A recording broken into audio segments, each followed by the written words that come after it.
Ben. Yeah. And they were very mean text messages. Now, Not nice. not nice, but I may have a little bit of a different view of this than most. What did you feel when you first read that? Because Oh, I'm curious those are to the hear types your of things opinion. like when you feel like you get the curtain pulled back, you're Yeah. like, okay, I'm tapped in. Well, I guess I'm definitely not shocked by Dana's words, because I know how he can be. But what I would think, I can't wait to see what his ass texts about me in 2013. I want those to get dug up. But with Jon Jones, I guess I would think is Jon aware that this is how this person speaks about him, or will he be surprised? And when I thought about it a little bit, I'm like, nah, Jon probably knows. Jon probably has the expectation that that's the type of stuff Dana was saying, so he probably won't be all that put off by it. That was what I was kind of thinking. I don't know if that's totally crazy. No, no, here's my thing. All right, Ben, Okay. you and I both own businesses. Yeah. We've all had bad employees. Or Yeah. have you had a bad employee in one of your Ac- 8 academies? Actually, not really yet. You haven't had one? There was one that was a really good friend, and I still like him to this day, but I had to fire him. And he kind of knew it. And so that sucked. He handled it very maturely. I had to get rid of him. And we're still friends. Okay. Well, there's different levels, right? So in Okay. our business, it's being late, maybe not showing up on time, maybe not always being like tapped into the practices Yep. when they're there. But Yep. with Jones, it's about being at the fight, doing the promotion, Yep. being Of course. easier to work with, right? In those moments when you have an employee that isn't working in the way that you think, you say Yep. stuff. You actually say stuff. When you're talking to Max, or when I'm talking to Duran, or if I'm talking about Duran to someone else, or to Tony about Duran, or Duran about Tony, it's like you say things about an employee that isn't doing the things that you want. And I I believe that. Go ahead, Well, Ben. I guess what I'm thinking is like, I don't with me, and this is like Dana's kind of transparent because he kind of says nasty things about people in public, right? Yes. Not private text also. Like if I think someone's being a jackass, I just say, I think you're being a jackass. I might also tell that to Max, but I probably also told the person to his face. But exactly. But then here's the thing, though. Do you Yeah. believe for a second that Dana didn't say it to John's face? That There's no okay, way. that yeah. There's You no see, way he didn't. There's no way he didn't. He told yes. him the exact same thing Yeah. to his face. And then he goes and he talks to his friend, who is also his business partner, Yes. about the situation and says the exact same Yeah. thing. So while it might seem, oh my God, this guy's talking about a guy that works for him in this way, is it really that big a deal? Because some of the stuff I've said to other people about the people Yeah. that work for me is kind of crazy. I'm And glad you haven't found my text about you. hey, that's what I'm saying. Because I was gonna say that, Ben. I was gonna say that in our wrestling league, you guys must get so frustrated with me because I'm never interested. It's They're like I'm they're mad at always you right now because you didn't show up with enough people to Utah. see what I'm saying? Like, no, but those are the things I'm so stretched. So it's like I'm No pretty sure one those said guys no are one mad at said me. anything like that Dana said. No one said anything. No, Not I even in get that stratosphere. I get it though, but listen though, Ben. But listen though, Ben. Yeah. You got to remember what happened with Dan Henderson, right? It was like the whole event got canceled. Yes. John would have beat Dan Henderson. I guarantee that without a shadow of a doubt, he would have beat Yep. it. So Agreed. there's a lot of frustration built in regards to that relationship. So Yeah. when you're talking privately, you say some crazy shit. But you know what's crazy about that? You know what's Yeah. the crazy? I read it and it said they wanted him to fight Gustafson again. The Hmm. first fight with Gustafson was very competitive. Yep. And you thought to yourself, let's run that back. It's going to make money. People believe. Jones, on the other hand, was wanting to fight me and he wanted his money. Yeah. It ultimately worked out for them because the fight between Jones and I did way better business than it Yes. did with Gustafson. So while there was a lot of frustration on Dana's part, it ultimately ended up working out better for him. Yeah. No, you're totally right on that. I mean, I think I can't. I not at first. It took me a second, but I think I came to the same conclusion that you did. Is like Jon knows this is probably the type of things Dana has said about him, and he probably said it John's face. He's probably like, "F you, Jon. You punk. Right? That was what we called him in the text. Called him a punk, but I'm sure he said it to his face for sure. Yeah, so it does come off bad, and I guess maybe to people who don't have not followed Dana for a while, they're gonna read that and they're gonna go, "Oh my God, this guy's crazy." But then the other thing is Dana just probably doesn't care. And I got blackballed by Dana, and I to this day I don't know why. Maybe you're my friend. Maybe you can go ask Dana. I've asked him. I never got a good answer. What did he say to you?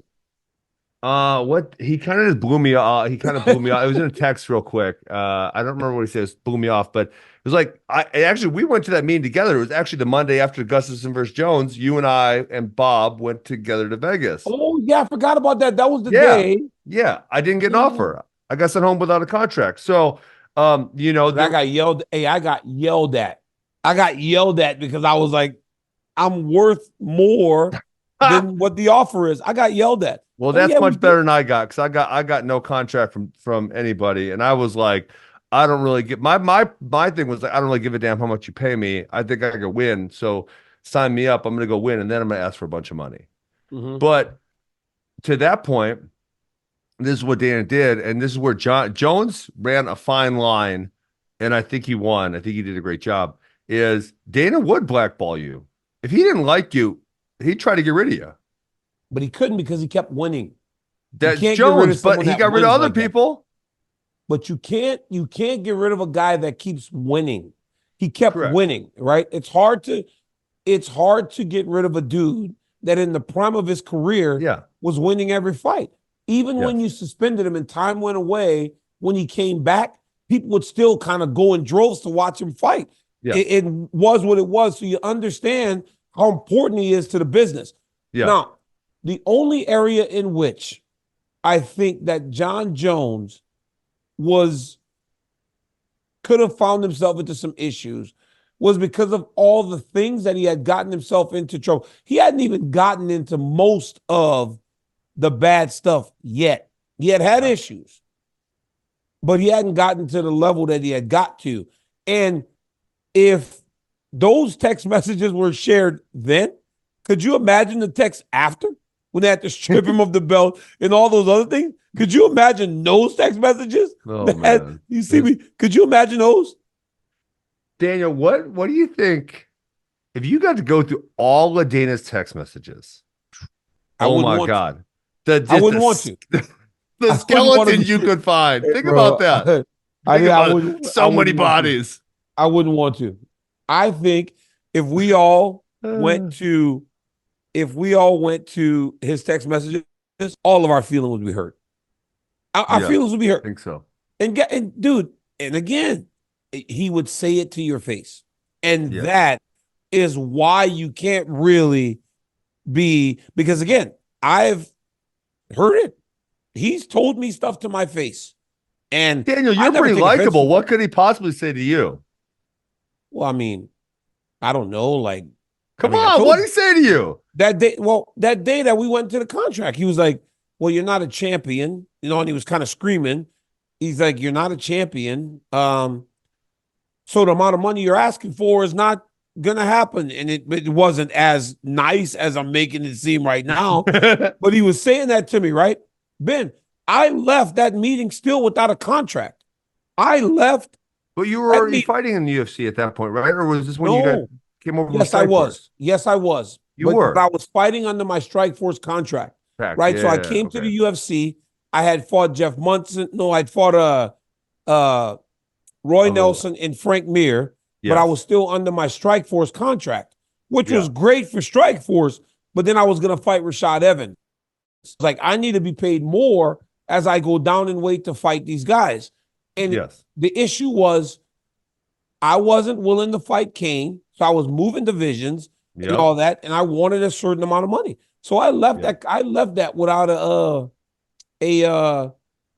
contract. And then Lorenzo just kind of said, "Hey, he gets worked up," and he goes, "I don't worry about it." And so then, by the time I got to the airport, that made me a better offer, and we came to terms, and we never had issues going forward, right? Yeah. So, but it was in that moment when I thought that I deserved something more than wasn't agreed to. We ultimately came to an agreement that worked for both. But it's like Yeah. contract negotiations are not easy. It's actually the most uncomfortable thing in the world. Like, I hate contract negotiations. Like, do you like it? Um, no, but I try to be pretty forthcoming with what I think. Kind of all that. That's kind of how I live my life. Like I was thinking, if you look to my text messages, there wouldn't be all that much I'm ashamed of. Like probably not Really? as much as not as much as most people. I mean, I'll give you my phone. You're welcome to look Because through it. because you would just say it in I front of you. That's how I try to live my life. I try to just put it out there, whatever I am. And so in contract negotiations, um, yeah, I've just honestly like that one I'm talking about that we're talking about. I literally said like, give me a contract. Even if you're not giving me that much money, I'll come and fight and I'll win. And then in my own head, I'm like, when I win, then I could demand more money. But I A whole didn't get bunch of offered anything. And that was when Dana said, "Oh, he's scared, blah, blah, blah." And I was like, well, no, it. I know you're saying that, Dana, but and this is where like maybe you and I would differ. Like Dana absolutely lied about me, 100%. And so that's why it's like he's not fully forthcoming. He is pretty straightforward, but then he can throw some swerves like this. And most people trust him because he is so forthcoming. But like when he said, I was scared, I didn't want to fight, that wasn't true. I literally said, give me a damn contract. I'll fight whoever you want. Yeah. You Well, know? he's a promoter, right? Yeah. And when Yeah. he's a promoter, and when you're promoting stuff, you put a little bit on it, like you Yeah. really do, because ultimately, hey, the one thing people could never question with him is Yeah. that the thing that matters the most to him is his family in the UFC. That'll never be questioned, and the Yeah. guy will protect that in that brand with everything that he has. But yeah, Yeah. not that surprised that of the Jon Jones conversation. And I'll agree. I don't think Jones is gonna take much offense to it either, because if he was living his life as if he thought that the guys spoke of him like he was just a pillar of the community, Yeah. then that's a level of like being like disillusioned Yeah. that should not walk God's green earth, because it's very dangerous. But If you're that delusional, yeah. then you Yeah. should not be walking the earth, because you're a dangerous, dangerous human being.